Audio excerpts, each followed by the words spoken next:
Fucking ready for it, bro. I'm ready for it, bruv. 100p. Let's go, bro. 100 Brit-p. Brit P.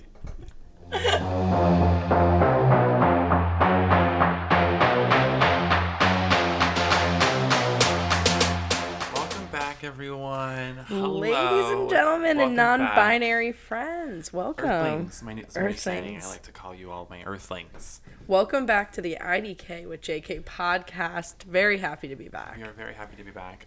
It's been a couple days. It's been a couple days.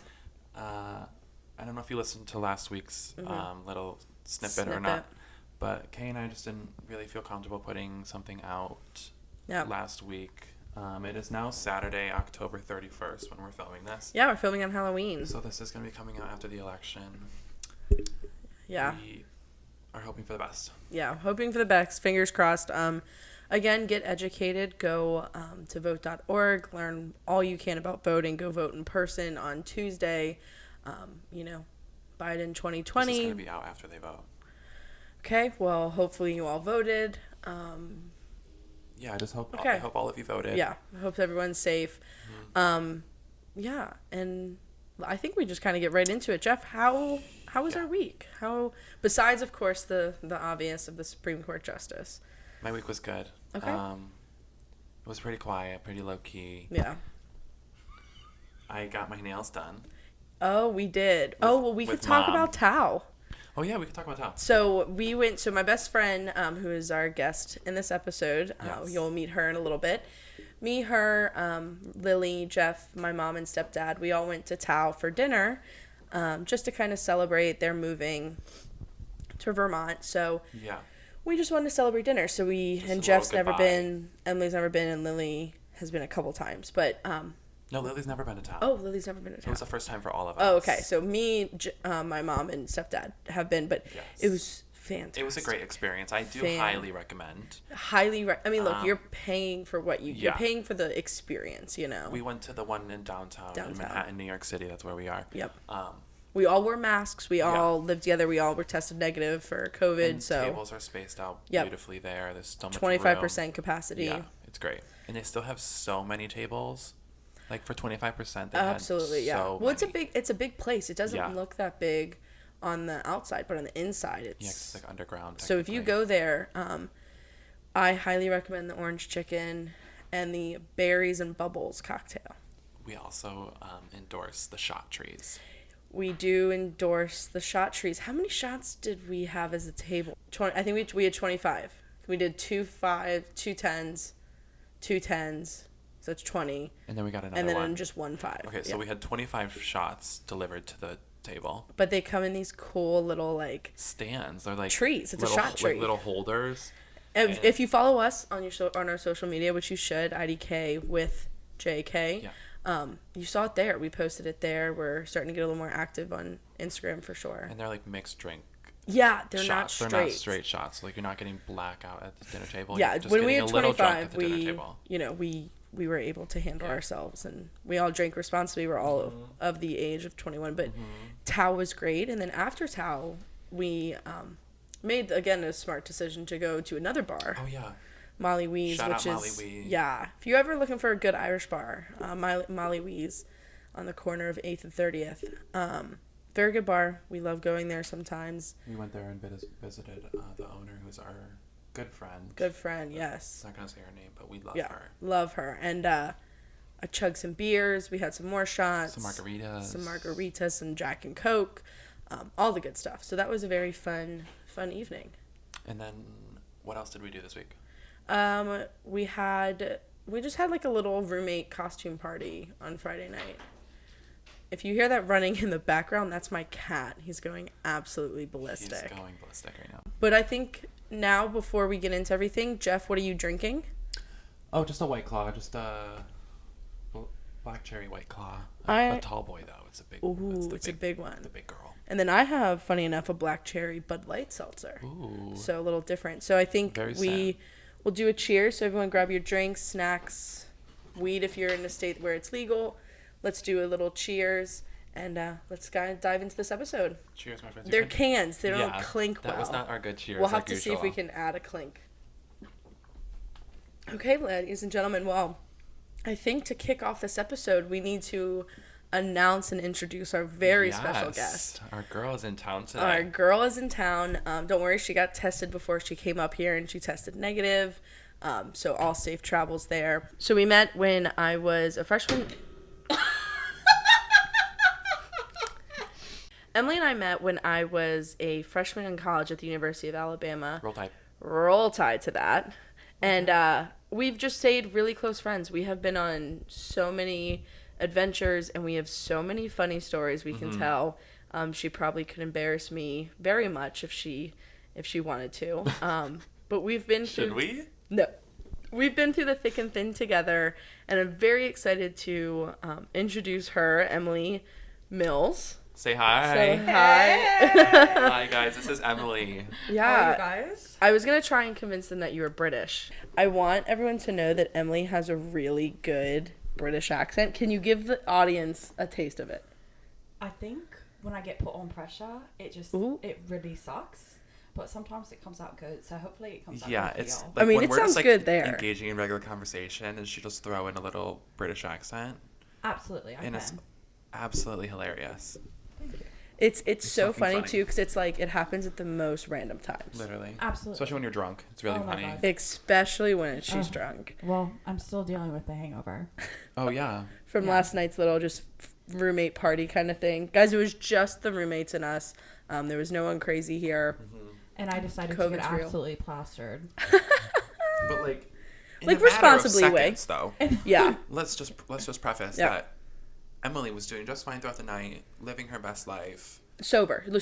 I've been, how long have we been friends? How many years? I think it's right around 6 now. Right around 6 years. So I know when she's on the verge of getting really drunk or on the sober side, she was sober. And like, I swear to God, guys, I don't know. Like, I walked away for not even 5 minutes, and I come back, and she is gone, hammered, gone. Like no one, absolutely like lights on, no one home, kind of hammered. And it was so funny. And I think on that topic, I think we should take a group cheers, okay. right? Okay, again, guys, we'll have to edit some clinking noise because we only have cans today. Cans. We can't do our glass and give our good cheers like normal. Emily, tell the listeners what you're drinking this evening. I'm drinking a black cherry White Claw as well. Oh, very fun. Look at that. Know. Look, I have to say, I used to hate the seltzers and the White Claws. They're just so easy to drink. They're just so easy to put down. They give me the worst acid reflux. Yes. Is that why I've been having really bad acid reflux? It's the bubbly, the carbonation, for sure. It's been driving me crazy. Yeah, definitely what it is. Oh, really quick, before we get completely sidetracked on this episode, I don't know why this is just coming up. We forgot to loop in back on something we talked about on the episode of why is cheese so expensive. We actually had a close friend of mine from high school reach out to Jeff and I. Who? And Andrew Lowe. Andrew, shout out to Andrew. Shout out Andrew. Yeah. Oh my God, Andrew, I love you. He sent me a whole paragraph. He sent me a whole paragraph of how batteries work. And not just a paragraph, guys. And a picture. Diagram. Like, he literally drew something out on Snapchat. We have to post this on our Twitter. It was so, like, explicitly drawn out, too. Like, and it makes sense. In detail. Guys, I understand why batteries are so expensive now. Right. Like, I understand it. Cheese, not so much. But cheese, I mean, you guys were talking on the podcast. I obviously listened to the podcast. Cheese is not that expensive in Charlottesville, Virginia. That's where I live, guys. Cheese is not that expensive. It's like $5 for a block. So it's just literally inflation here. Yeah, I think it's just like. And I mean, that's everything in New York City. Huh? Inflation or inflection? I think it's like New York City inflation. Okay. Is that a thing? Am I making that up? No, you're not. Are we Gen Z or did I make that up? Gen X. We are Gen Z. Yeah. I was just trying to make fun of you for that episode title. Yeah, I don't. Maybe you could ship Kay and I some cheese. Well, I don't really eat cheese. I really wanted to. Oh, you can ship me cheese then. I really wanted to bring up some cheese for you guys. It just ran out of time. And guys, if there's any companies out there listening that want to send us some cheese, Jeff, my mailbox is always open. And if you want to send me a chair, my mailbox is always open. My mailbox is always open for cheese, olives, anything food. Yeah, Emily eats anything and everything. A charcuterie board. Charcuterie. I am okay. You're not well? Sidetrack for a sec. Uh-oh. Quick sidebar. This is what I've done. I'm on like charcuterie board TikTok. Same. And guys, these charcuterie boards that these people make are some of the most exquisite things you have Cheese seen. by Numbers? Huh? Do you follow Cheese by Numbers? No.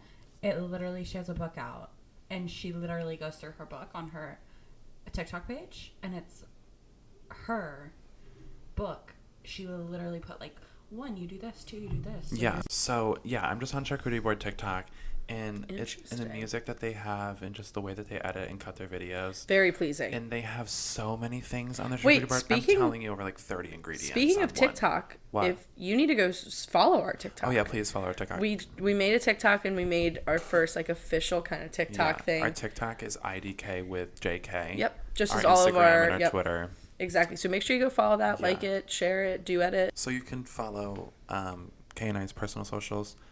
All my socials are Jeff with 3 F's, 2 underscores, and a P.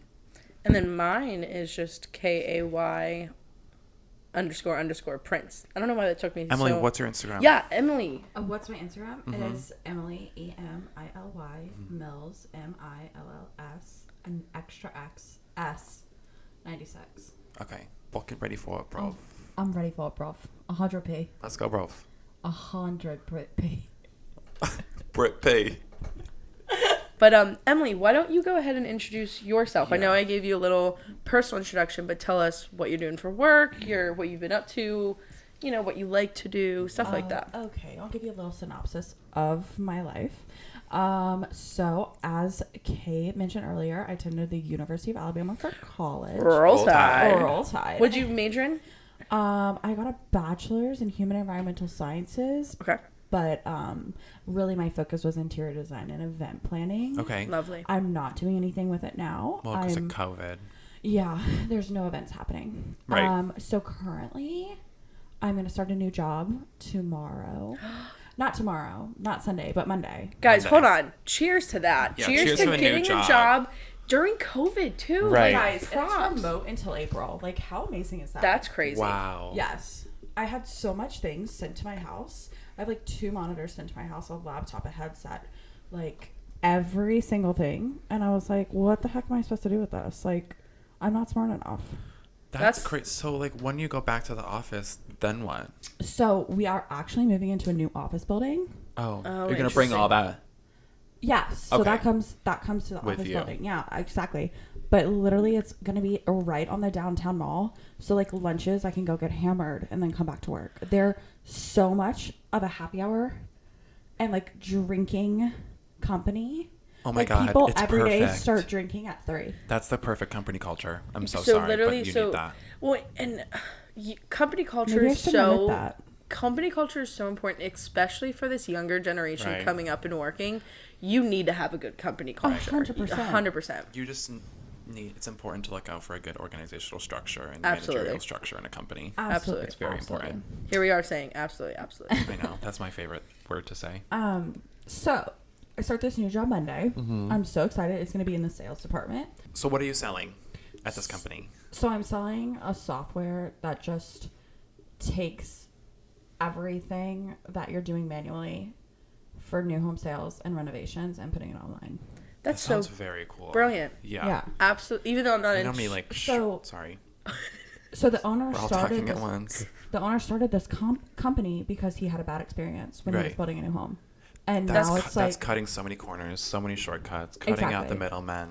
Exactly. My parents both use the company as well. Because both my parents are... So how did you did you get connected to the company because of your parents, or how did you... find out on your own? My best friend works there in Charlottesville, so she's also like another deciding factor. Definitely. Guys, number 1 tip, it's all about who you know. Mm-hmm.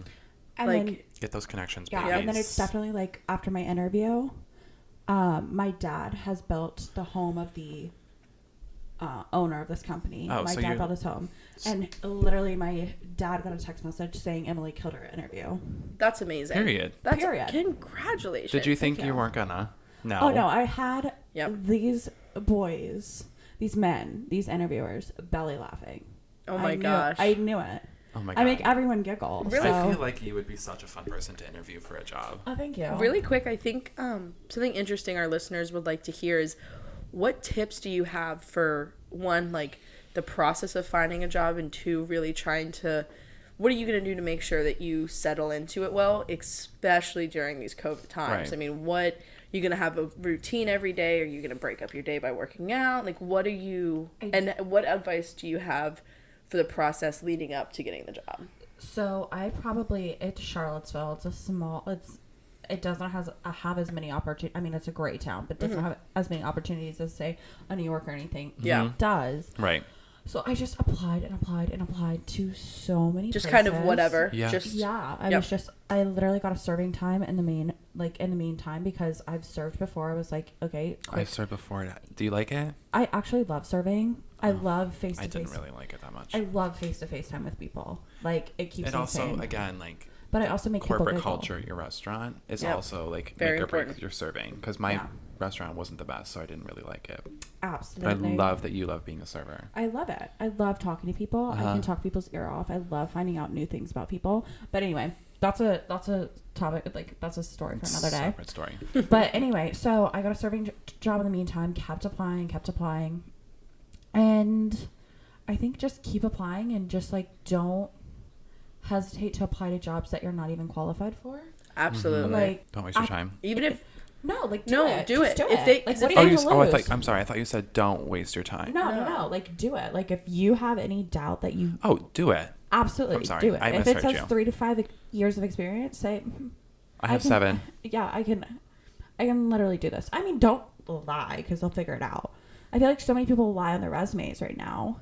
Especially during COVID. And then they go into these jobs, and people are like, why the hell are you asking these questions? Yeah. Right. Like, if you're blunt about it, be blunt.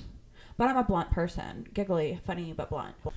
Emily is a very blunt person, which I love about her. I love that. Thank you. You're welcome. You had to grow to like it, though. Well, absolutely. But that's all about kind of when you get into a friendship to, they're not going to be perfect. You're going to have these weird things about people that you don't like or whatever, but becoming friends, you learn to grow. And okay, so I'm sorry, we keep cutting you off. So continue about, so just keep applying, even if you don't feel qualified. Get your foot in the door, man. Yeah, absolutely. My job right now is definitely home, remote. So remotely, yeah. So hopefully I can get into a routine where I get up in the morning. I'm gonna roll out of bed and go to work. And that's then what I do. During lunch, it's literally 10 minutes before my class. I just roll over and go in. Yeah.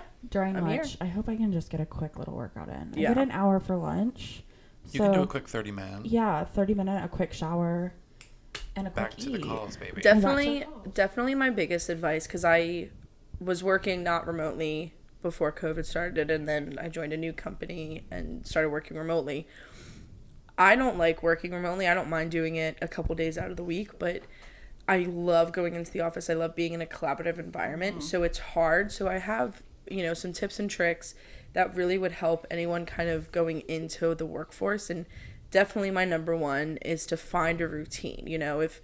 If your job is strictly 8 to 5, strictly do those hours. The moment you're done, get away from your computer, get your mind away from it, de-stress and relax, because it's hard, because I'm struggling with it too. Like, I work in my room, I sleep in my room, I hang out in my room, like I'm always cooped up. So you have to draw a line to really divide work time and decompressing time. Yeah, so also another thing is like getting out. Yes. I know that for me, I like to sometimes do a little morning walk to like the piers or to Starbucks and just kind of walk around New York a little bit. Especially in the quiet hours. My day. Yeah. I live on a river walk, so it's so nice in the morning. I didn't know that. Yeah, I live on a river walk. I go kayaking all the time. That's amazing. Yeah. I love like a little 8 a.m. walk, like nobody's out, Absolutely, especially in New York. Right. Everybody's still asleep. During COVID? Absolutely. Ain't nobody outside. Regular, at 8 a.m., it's packed. Oh my God, I remember like last year, guys, you could not even get into the train. You had to wait 3 trains to get in. I'm not ready for the city to get... I think we did that with no masks. Exactly. Like, our lives are forever changed now, guys. Oh my God. Yeah. The fact of me cramming into a subway car is never happening again. I talked about this earlier. Watching reality TV shows right now is so weird. I'm literally screaming when people don't have masks on. I'm like, this was recorded before. Mm-hmm. Yeah, it's definitely hard to like rewatch stuff or like watch stuff that just came out that was filmed before COVID times, because I'm like stressed out for them because I know that they're not wearing a mask, and I start getting nervous. I start stressing out. Okay. Like, it's crazy. But and then we're going to start getting these TV shows and movies filmed during COVID that are about COVID or about quarantine and about this and about that. So that's going to be interesting.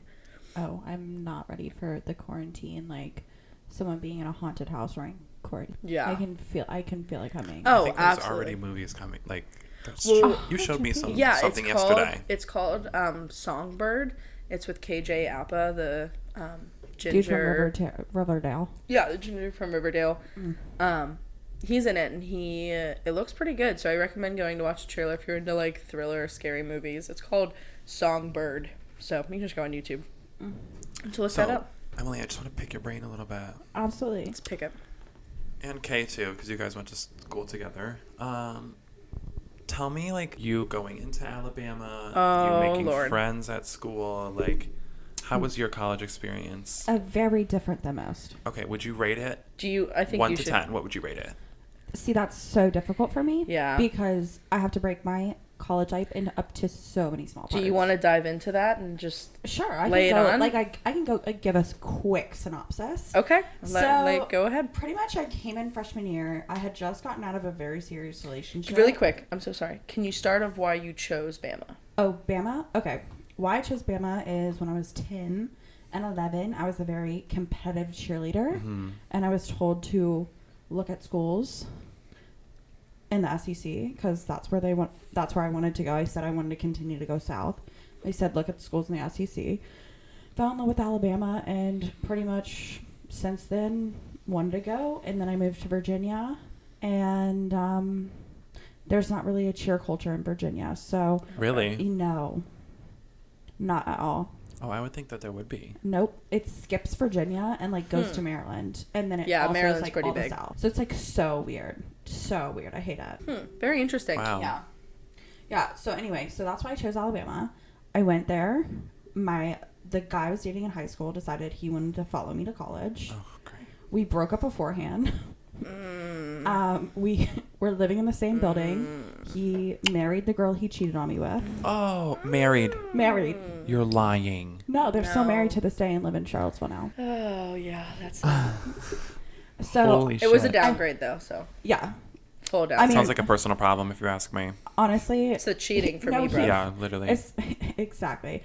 Honestly, he's like was obsessed with the thing of like obsessed with the image of being married young.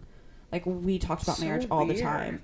Like see, and it's not really talking about marriage, but marriage scares me, terrifies me. It doesn't scare me at all. It excites me.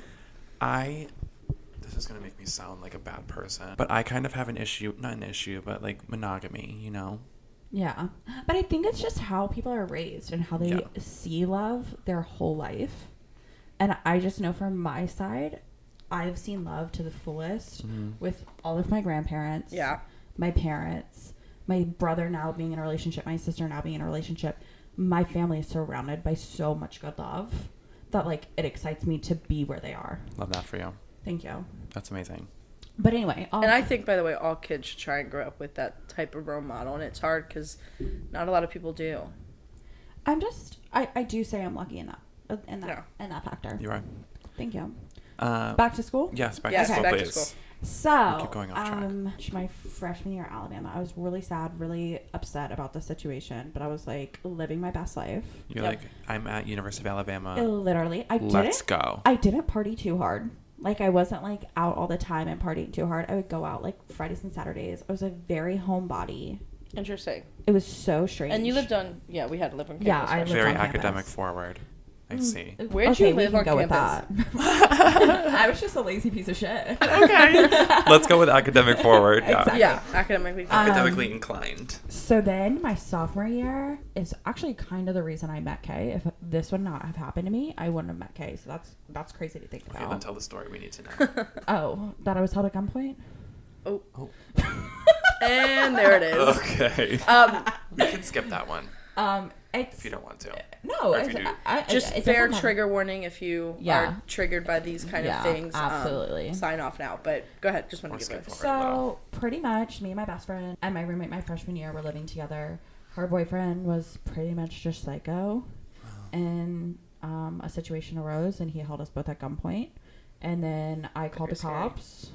That's terrifying. And they technically told me I couldn't press any charges. Why? Because it was a domestic violence against the friend I was living with and not against me. And so they said I couldn't press charges. But she could. But she could, and of course she didn't. Right, That's of course. It's her boyfriend. Yeah, but it's also like so very typical in domestic violence relationships to like go through that Sadly. over and over and over again. Sadly. By the way, if you are in a domestic violence relationship and you are feeling scared or whatever, please feel free to reach out to someone you trust. Get help. That is not what you deserve, and that is not okay. So absolutely slide into my DMs. I am here to give you the most positive vibes I can give you. And what's your Instagram again, one more time? It is Emily, EMILY, Mills, MILLS, add an extra S, 96. Perfect. Okay, continue. It was very traumatic. I moved out. And then 2 weeks later, I had a house party pretty much, and Kay showed up at the house party of my new place. And that's because, so kind of how we merged is I ended up moving into Kay was a freshman when I was a sophomore. Yeah, so I was a year behind. So I moved into this this dorm where it was 5 people in our own bathroom. So it was 2 people and one person. And we had this like common living room. Well, I ended up moving into one with the sophomore that lived there last year. And that sophomore, she introduced me to her friend Kayla, which love Kayla. Hopefully she's listening.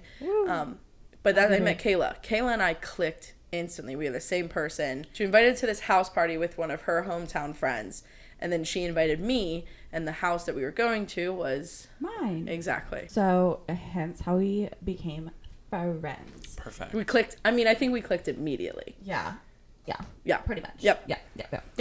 She was like the freshman at the party that we just wanted to get hammered. So that's why we clicked. Were you the only freshman there? I was the only freshman there. That is awesome. I was a little intimidated, but I have such a big personality that it really didn't. I bet you people didn't even notice either. Yeah, I didn't act like I was a freshman. Right. You know, like I acted like I belonged there. So. Period. If you wanna look older at a college party, just be calm. Just be calm, cool, collected, and I'm always be chill. You can see those people in seconds. It's so funny when you're at a college party. You can pick out and weed out who belongs and who doesn't. Quick. Exactly. A lot of my friends at home are like 32, and they're like, I always forget that you're 24. Yeah. I'm like, thanks. I take that as a huge compliment. Yeah. But anyway, so another trigger warning we're about to bring up. So please embrace yourself. So we go into junior year, and I'm a key eyewitness in a rape case, which sounds very strange. Working all day, came home after the Iron Bowl, and my neighbor was brutally raped. And it was very triggering because I saw him in my car. I got a knock on the door the next day, and it was a police officer asking me if I saw anything during this time.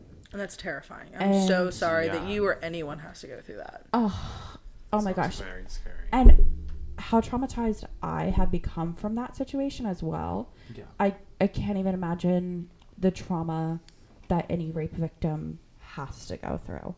And they don't deserve it at all. But anyway, so that case finally wrapped in January of this year. Wow. That was... So that's how many years that you November of 2016. Wow.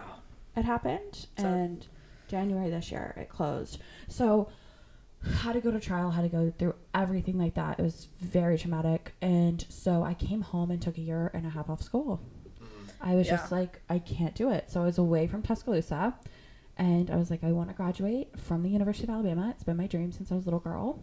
And so I went back to school online, stayed in Charlottesville, and I've been living in Charlottesville ever since. But I visit Alabama all the time. All the time. Yeah, I visited Alabama all the time. So I was there, but like not really there. And if I got lonely, I'm a twin. I would just pop down to Virginia Tech. She went to Virginia Tech.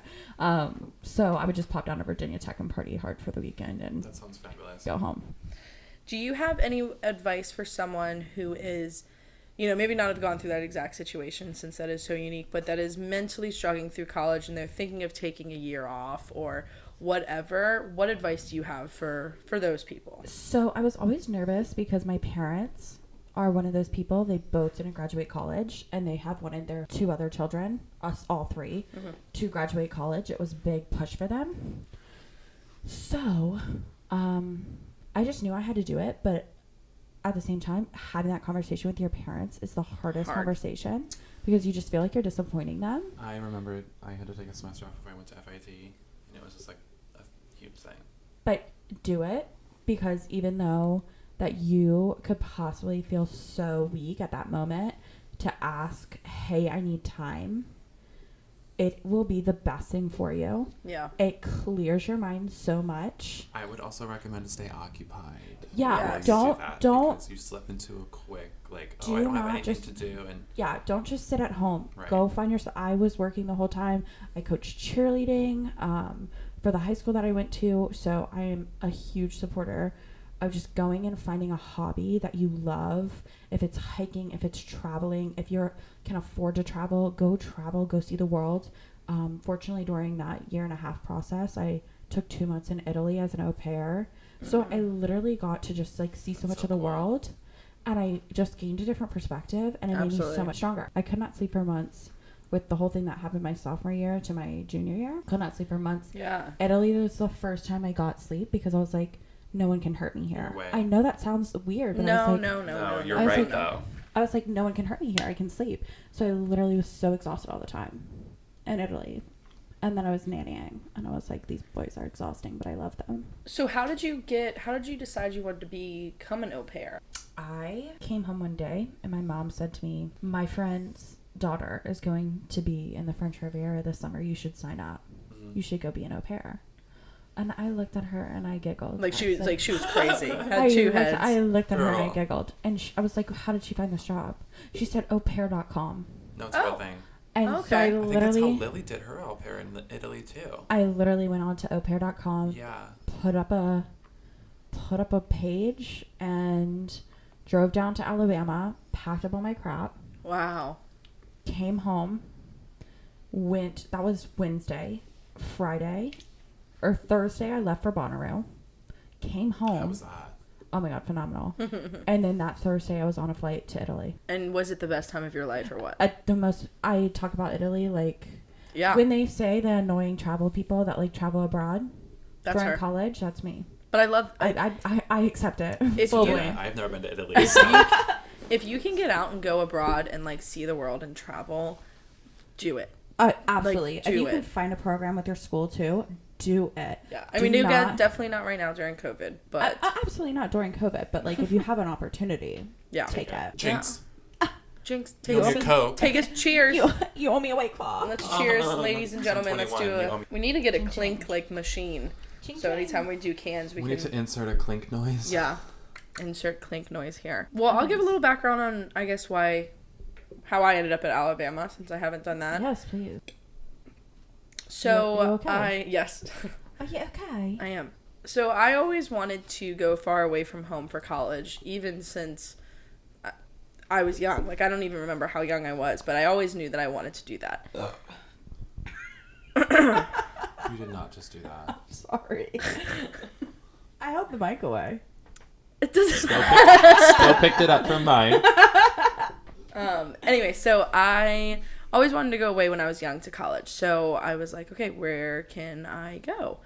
I was not the best at school, I will say. I took the SAT 3 times. I got the same score, which was not good. I took a ACT test, which was also not good. My GPA was also not the best, but what I did have was a lot of extracurricular activities, and I was working for a while before I applied to college as well as an intern, a marketing intern.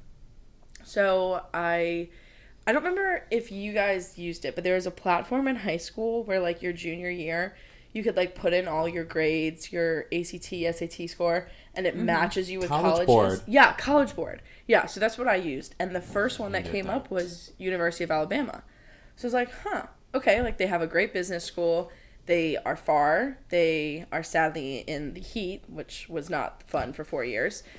Got over it though. And then they had such a big school spirit, which I loved. So I got in. That was the first school I got into, and I stopped applying to colleges, and I went there. And that was pretty much. And then I applied in September, and I got in September, and I said, it's rolling admissions. Yeah. And I said, okay, I'm good. And I got to Alabama, and I was very nervous, didn't know a single person. And I met the core group of friends I did, and I had a really rough freshman year. So I rushed as a freshman. I rushed sorority. Fun fact, I don't know, probably a lot of my friends don't even know that. A lot of my sorority sisters don't know that, but I did rush my freshman year. And if you know anything about sororities down south, it's legit.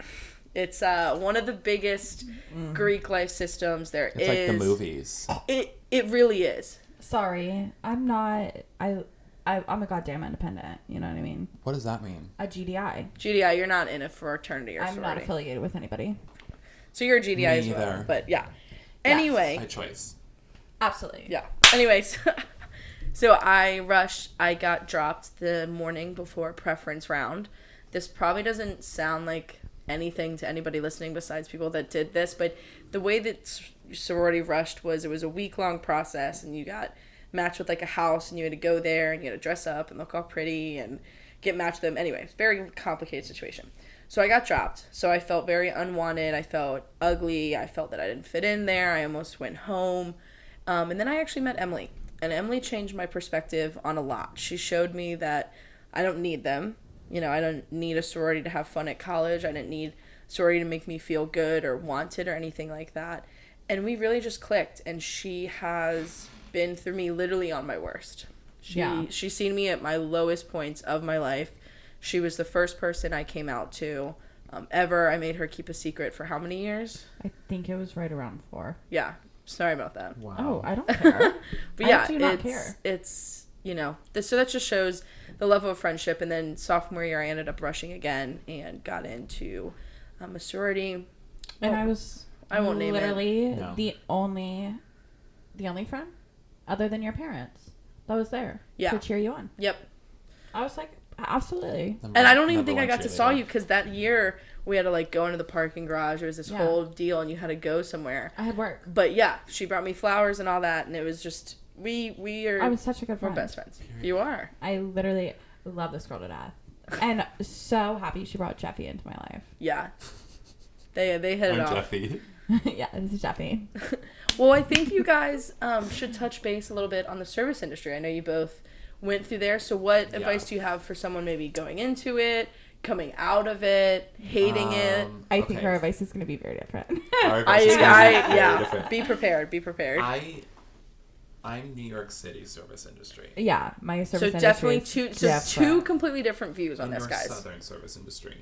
Yeah, Southern. Yeah, right? Yeah, pretty much. So my biggest thing for being in the service industry is shut up and listen. Amen. You just sit and watch. Don't sit. You work and watch, but you observe and you learn and you don't speak. Yeah. For the start, absolutely. If you are new to the industry, you know nothing. Exactly. And there are so many, I realize, there's so many people that have worked at so many different places, worked at 5-star diner, whatever, done all of it, and they know everything about all of it. And I got put in my place very quickly at one of my restaurants, and I learned, you don't know what's going on.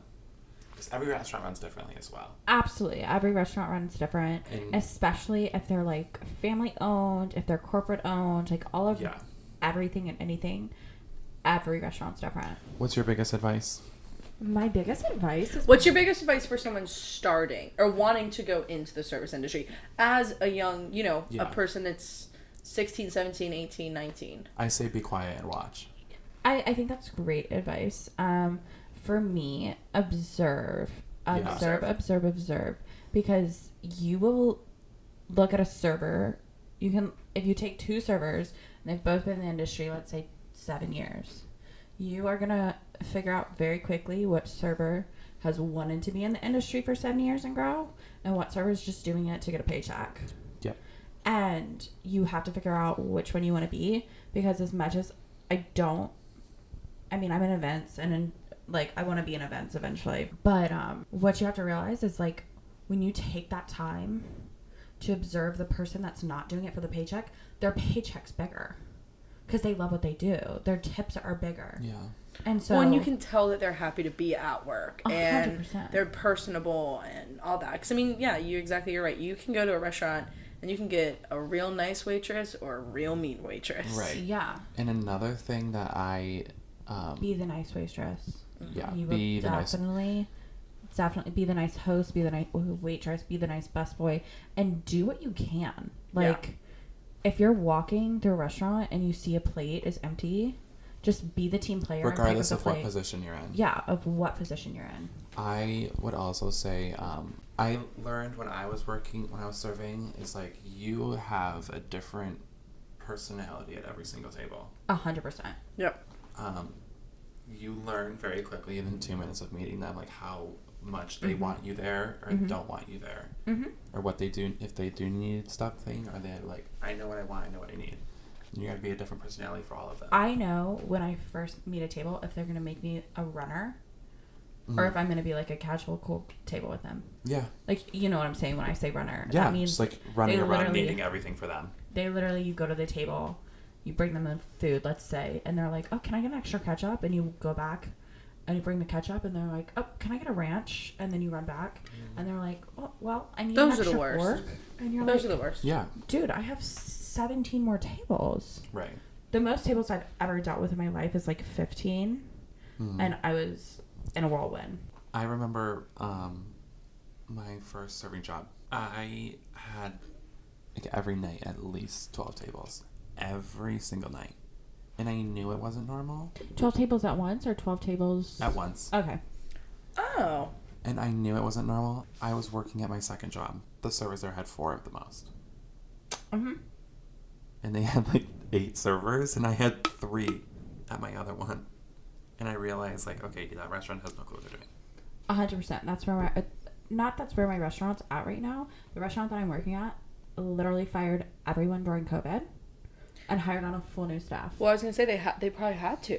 They couldn't afford everybody to stay on, right? No, they actually wanted to fire all of them, and it was just a good excuse. Start fresh. Okay. They really wanted to start fresh. I was laid off because of quote unquote COVID, and I know it wasn't because of COVID, so I feel it.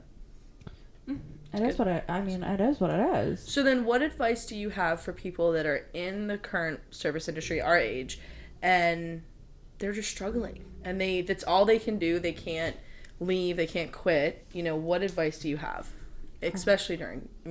And you're a server during COVID, and so was Jeff's, or who's host. The masks are obnoxious by the end of the day. I was not a server I was just a host during COVID. Thank God. Oh my God, if I was a server during COVID, I would die.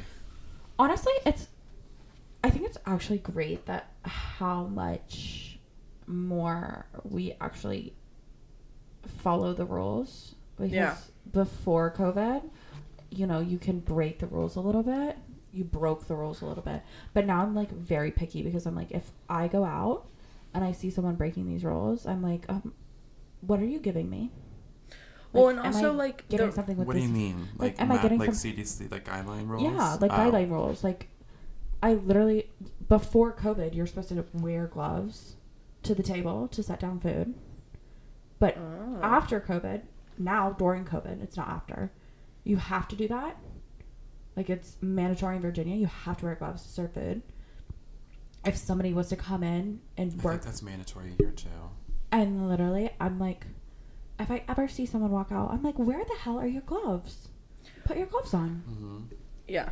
Sometimes I'll be, like, walking to the bathroom or whatever, and, like, in some restaurants, you walk by the kitchen.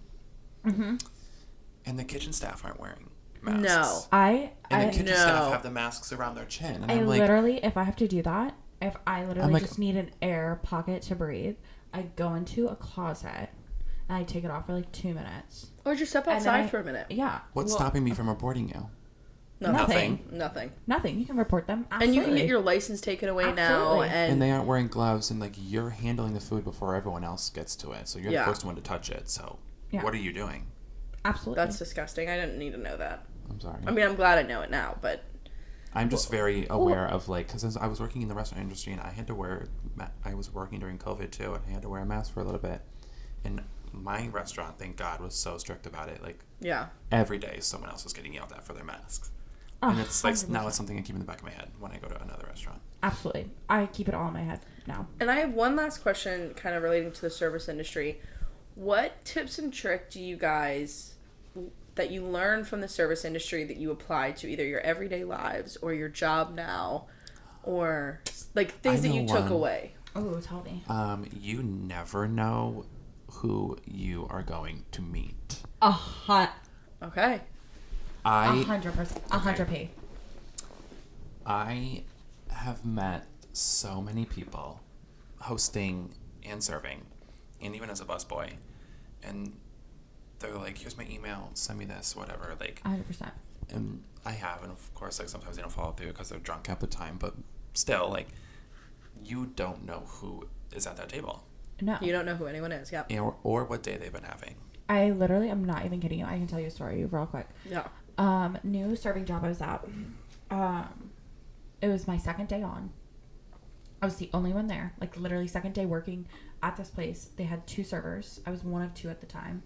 We have 5 now. And I was on dinner by myself.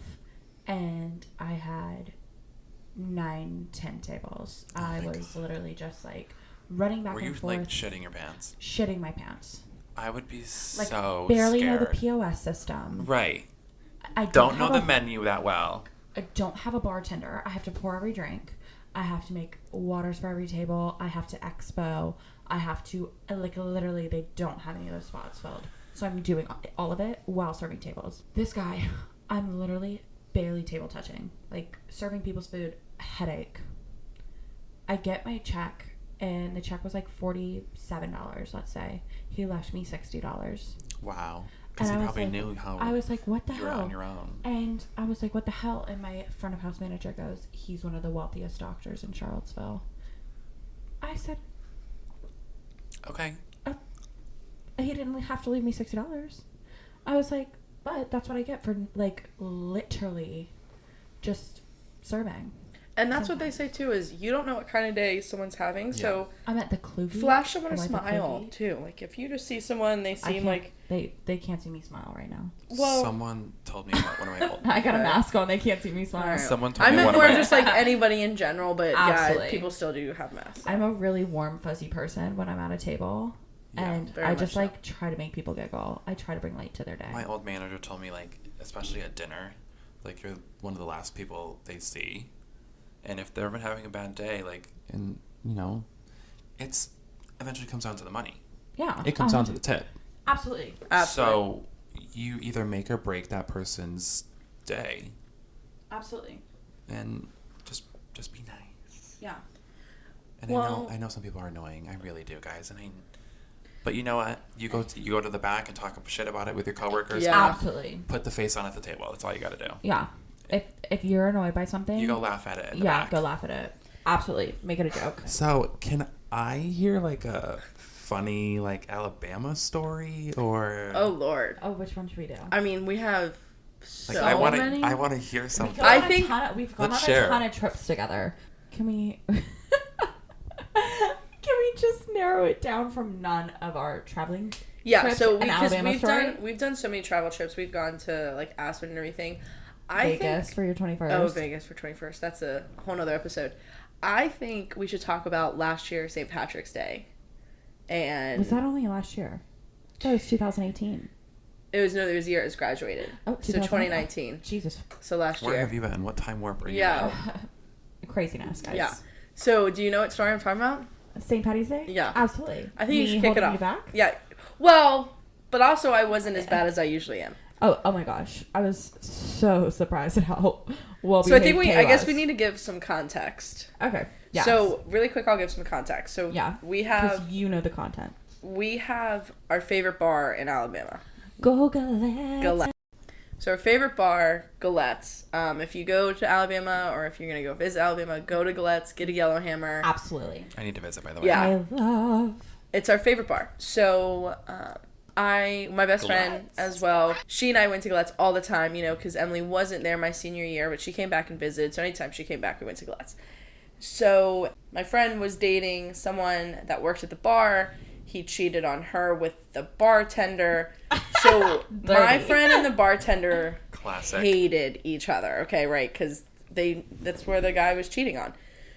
So Kay is telling me this story because these two women. So we are at Gallettes, by the way, and Gallettes is empty. It's like St. Patty's. It's the day before St. Patty's. It's the night. Yeah, it's that Saturday night. St. Patrick's Day was on Sunday. I got back from spring break from Cancun. Yeah. And we went to Gallettes. And I don't know why I was down there during spring break. I cannot put it together anymore. But anyway. So we walked. So I was filling in. That we want to ask anyway. I was filling in Emily on all of this drama because the bartender that was there, she knew me because I was friends with that girl that she was off for the night. Yeah. So she. Perfect. She just got off work, and then her and her other friend just kept giving me dirty looks and like, look, it wasn't my drama. Like, I had no issues with her or the bartender. You know, if she gave me a drink, I would still tip her. It was very nice. It didn't involve me. Mm-hmm. Absolutely. But her friend wanted to get involved with me. Yeah. So I'll let Emily kick it off. Wait, not romantic. Not romantic. Physically. Physically. Oh, okay. She kept looking at me and our group of friends and was giving dirty looks and just very bad vibes and all right, let's go, queen. And Kate told me bad vibes, and I said, "How can I be a sarcastic queen?" That I am. Oh. And instigator. So what'd you do? I do. I instigate a lot. What'd you do? So we go to the bathroom. Me and Kate go to the bathroom, and we're talking in the stalls. By the way, it's like a 12-person, like a 12-stall bathroom. It's huge. We're in stalls next to each other at the bar. Yeah, but it's like a school bathroom. Yes. So we're talking shit about this girl, not knowing she's in the bathroom. She's in the bathroom with the bartender. And she was like, this bitch keeps giving me dirty looks, but she's the one sleeping with my best friend's boyfriend, da-da-da-da. She comes in the bathroom. And we're just talking crap. And shooting shit. And we walk out, and she said, "Are you calling me the bitch?" So I said, yeah. Absolutely, I ain't afraid. I am. I ain't afraid. I would tell it to your face, but I ain't afraid. So then this girl tries to attack me. I don't remember what she says, and she called Emily something, and she called me a name. First and off, you don't. Excuse me, you don't know who the hell I am. No, you can say crap about me. You can punch me. You can lay your hands on me. You do any of that to one of my friends, especially if I'm out at a bar, you're done. It's over. I don't play with that. I'm protective. You don't do that. So, Kay knows. Okay. I started walking towards her. And the dumbest thing I could do is walk towards her. And Kay literally... So it's your fault. It's my fault, yeah. It's Emily's fault. And Kay grabs me and I just pulls me behind her. And I just stand in front of Emily. I don't get in this chick's face. No. I don't do any of that. I literally just stand in front of Emily because I know she's getting aggressive. This is all in the bathroom? All in the bathroom. And then she said something about Kay being bigger. She called me fat. She said... I'll say it. She said, "So you're going to hide behind your fat friend." Yep. That's what I got called. And I, at that point, was like, we just switch roles. Emily was trying to jump over my back to get to her. Yes. I literally was like, no. I mean, you saw me the last time someone called her fat. Yeah. We threw a drink at somebody. Oh my gosh. Yep. Pretty much. So we're in there, and she starts jumping, and we're being pushed closer, and now to the point of the bartender is stepping in front of her friend. So it's me and the bartender are face to face, and then Emily and the other chick are trying to jump over both of us. But you and the bartender are good. Me and the bartender are fine. I have nothing. She didn't know that he had a girlfriend and that he was dating my friend. So she had no idea. Once she found out, she called it off. So I had no issues with her. A respectable queen. A respectable queen. And her friend, it was my friend that was. It was just this whole thing. So anyway. This girl... It's a lot to unpack. This girl throws a punch right in Kay's face. Stop. Perfectly placed on my cheek. Perfectly placed. Did it hurt? No. Did you punch her back? No. Oh, she tried. I'm not kidding you. I it literally held back Kay. Well, but let's be clear. For 20 to 30 seconds. I was like, get the fuck out of here. Get the fuck. I was literally trying to help this girl because this girl was about to be an aunt. Well, but also, like... Literally. Also, though, I didn't process what happened. So I got punched, and I remember kind of just, like, standing there. And then, like, 20 seconds, it kicked in.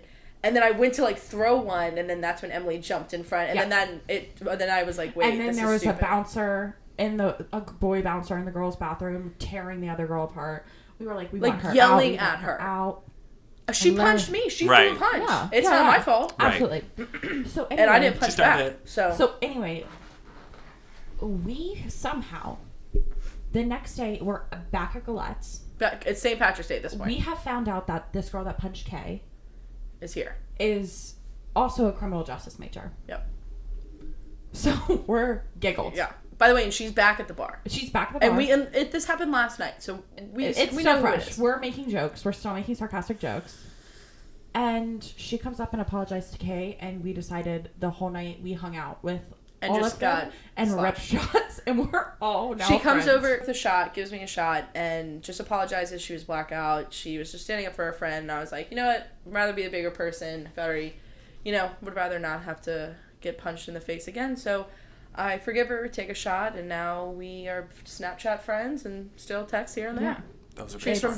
So it was literally crazy. We ripped shots with them all night. That's college. If that's right, that's college for you guys. But that's like adulting too, like real life adulting college. Yeah. You get shit over shit quick. Yeah. Well, when you realize like it's not worth it. It doesn't matter. Like I got punched.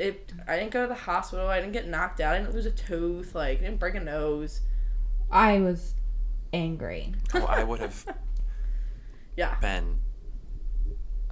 That's just violent. That's just one of our many stories, but I think we're gonna have to kind of wrap it up here, ladies and gentlemen. It's gonna be a long episode.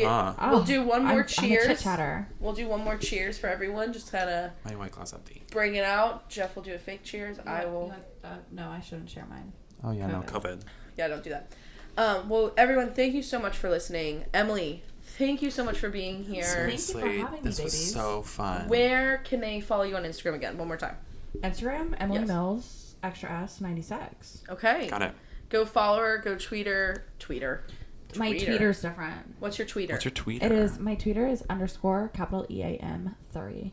Okay. Ooh, simple. Yeah, go follow there. All of that. Follow us as well, guys. And ladies and gentlemen, we have a very special guest for the next week's episode. I'm not going to say name. I'm not going to say name. No, I'm just going to say... can't say anything. He's a very nice businessman, and I am very excited. He is a role model of mine, so I'm very excited to have him on. And he's very excited as well. So we will see you next week with him and Jeff. And again, thank you guys for listening to the IDK with JK podcast. See you guys next week. Thank you. Thank you for having me.